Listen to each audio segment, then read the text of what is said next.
नमस्कार दोस्तों, मैं नितिन शर्मा और आप देख रहे हैं द हैप्पी ज़िंदगी यूट्यूब चैनल। दोस्तों, आज लाइव आने का उद्देश्य जो है वो आप सभी को पता ही है कि जो आज 14 तारीख को जो डी.एड वर्सेस बी.एड की जो सुनवाई माननीय न्यायालय में चल रही थी, उसकी सुनवाई जो एक सुबह 10:30 बजे हुई थी, उसमें क्या हुआ और जो ब्रेक लेने के बाद जो सुनवाई हुई उसमें क्या हुआ, उसको विस्तार से आप लोगों को बताने के लिए मैं लाइव आया हूँ।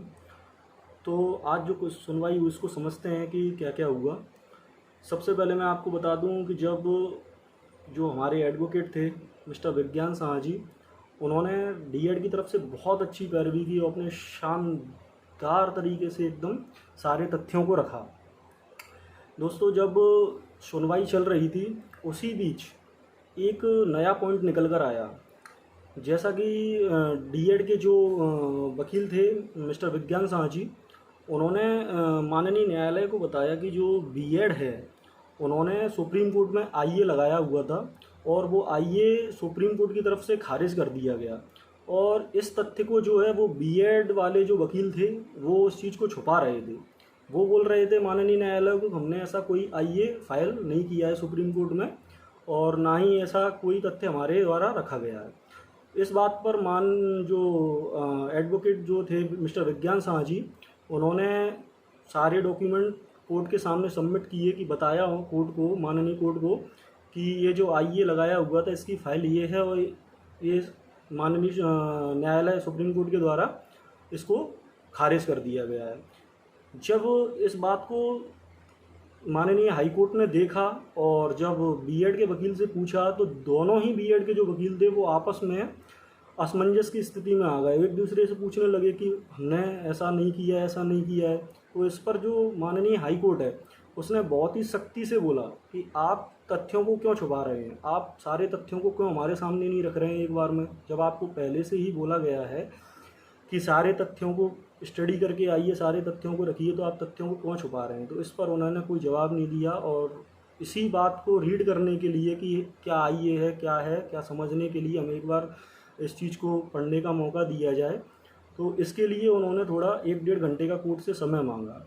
तो कोर्ट ने उनको समय दिया और जब आफ्टर ब्रेक जब सब लोग प्रेजेंट हुए तो आपने देखा होगा जो हियरिंग चल रही थी उसमें श्री विज्ञान शाह जी जब कोर्ट के अंदर मौजूद हो गए आफ्टर ब्रेक, उसके बाद जब कोर्ट के जो जस्टिस थे उन्होंने बोला कि अभी जो आपकी सेकंड पार्टी है विपक्ष वो नहीं आया हुआ है। तो बहुत देर तक उनका इंतज़ार किया गया लेकिन वो फिर भी नहीं आए। जब वो काफ़ी देर बाद आए तो इस पर उन्होंने आके बोला कि हमें इसके लिए थोड़ा सा टाइम चाहिए, हम आज इस चीज़ पर बहस नहीं कर सकते हैं। तो इस पर कोर्ट ने उनसे थोड़ी बहुत नाराज़गी जाहिर की और उसके बाद उन्हें आगे की डेट दे दी गई है। लेकिन एक बात क्लियरली बोलना चाह रहा हूँ मैं आपसे कि जो भी जितने भी जो तथ्य हैं जो अपनी तरफ से जो रखे गए थे, मान लीजिए सुप्रीम कोर्ट का आदेश हुआ, एनसीटी का गजट हुआ, उस सभी से काफ़ी हद तक जज साहब सहमत नज़र आए और आज डिसीजन लिखते लिखते मतलब आज डिसीजन आ जाना चाहिए था फाइनल आउटकम, लेकिन बी.एड वालों ने इस चीज़ को घुमा के थोड़ा सा आगे की डेट ले ली, एक डेट, लेकिन उससे कोई फ़र्क नहीं पड़ता क्योंकि फैसला जो है वो 100% श्योर है कि डी.एड के पक्ष में आना है। तो दोस्तों, आपको बताते हैं कि जो आईए होता है जिसके संबंध में आज ये सारा मामला हुआ, जिसके लिए आगे की डेट ली गई, उसको पढ़ने के लिए आईए होता गया है।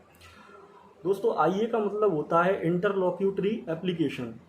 इंटरलॉक्यूटरी एप्लीकेशन जो होता है इसका मतलब होता है जो भी ऐसा मामला जो किसी न्यायालय में चल रहा है उस पर कोई आदेश आ गया है, तो जो पक्ष या विपक्ष दोनों में से कोई भी माननीय न्यायालय के समक्ष जाकर आईए फाइल करता है, जिससे क्या होता है कि जैसे कोई भी तथ्य या पक्ष या विपक्ष के द्वारा रह गया हो या कोई भी नया साक्ष्य देने की वो कोशिश कर रहे हो या किसी नए व्यक्ति को न्यायालय में उनको रखना हो जिससे पूरे मामले को दोबारा से उसको एक तरीके से रिव्यू किया जा सके, अंतरिम कोई भी राहत मिल सके उसके अलावा किन्हीं पॉइंटों को जोड़कर, जैसे कि कोई भी दस्तावेज उन्होंने रखा और कोर्ट से बोल दिया कि हमें कुछ ना कुछ इसमें अंतरिम राहत दे दी जाए, तो इस तरीके से उन्होंने कोर्ट में आईए फाइल किया हुआ था।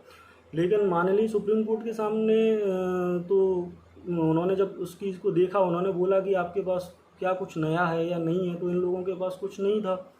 तो उन्होंने जैसे ही उस फाइल को देखा, वही सारी चीज़ें पुरानी थीं, तो माननीय न्यायालय ने उसको निरस्त कर दिया। उसी तथ्य को उन्होंने छुपाया था कोर्ट के सामने, जो कि आज श्री विज्ञान शाह जी ने बड़े अच्छे तरीके से उसको पेश किया। बीएड के वकील की कुछ समय के लिए बोलती बंद हो गई, जैसा कि आप वीडियो में देख रहे हैं, आप देख भी सकते हैं। सारी सुनवाई हाईकोर्ट की वेबसाइट पर भी डली, यूट्यूब पर भी आप लोगों को मिल जाएगी। तो उनके पास ऐसा कोई भी तथ्य नहीं था, बिल्कुल शांत थे। और आपको बता दूं कि जो सरकार की तरफ से जो वकील पेश हुए थे, उन्होंने भी डेट के लिए ऐसा कुछ नहीं बोला था। केवल बीएड वाले जो थे, वो उन वकीलों के आपस में ही सामंजस्य नहीं बैठ पा रहा था। इसके कारण माननीय न्यायालय ने आगे की डेट दी है, और इसको मेंशन भी किया हुआ है कि अगली 4 तारीख को पूरी तरीके से केस की स्टडी करके आएँ और इसको अच्छे से सुनवाई करके, और जहाँ तक है मेरा मानना है कि 100% 4 तारीख को फैसला रिजर्व हो जाएगा। आप किसी भी प्रकार की चिंता ना करें, क्योंकि सत्य परेशान हो सकता है लेकिन पराजित नहीं हो सकता है। हमने इतने दिनों इंतज़ार किया, तो कुछ समय और सुप्रीम कोर्ट से लेकर जब 1 साल तक, लगभग 8-9 महीने 10 महीने सुप्रीम कोर्ट में हमने केस को लड़ा, और 2018 से हम सभी भाई परेशान ही हैं। तो कुछ दिनों की बात और है, कुछ समय और परेशान किया जा सकता है। कुछ ना कुछ आंकड़े लगाए जा रहे हैं उनकी तरफ से भी, जानबूझकर कुछ तथ्य छुपाए जा रहे हैं, जिसके कारण ये सारी चीज़ें हो रही हैं। तो उसका परिणाम उनको भुगतना ही है विगत भविष्य में, उसमें कोई दिक्कत नहीं है। आप लोग बिल्कुल भी किसी भी प्रकार की चिंता ना करें, और अच्छे से बिल्कुल एकदम पॉजिटिव रहें। फैसला आपके पक्ष में या सभी हम भाइयों के पक्ष में ही रहेगा। किसी भी प्रकार की कोई चिंता करने की ज़रूरत नहीं है। तो दोस्तों, ये था पूरा मामला, और बस आप लोगों का साथ चाहिए। मेरे चैनल को लाइक, शेयर एंड सब्सक्राइब कर दीजिए। अगर थोड़ा सा भी मेरे द्वारा जो जानकारी दी जा रही है अगर आपको अच्छी लग रही है, तो चैनल को सब्सक्राइब करिए, जिससे कि मेरा हौसला बढ़े और मैं लगातार आप लोगों तक अपडेट पहुंचाता रहूं। नमस्कार।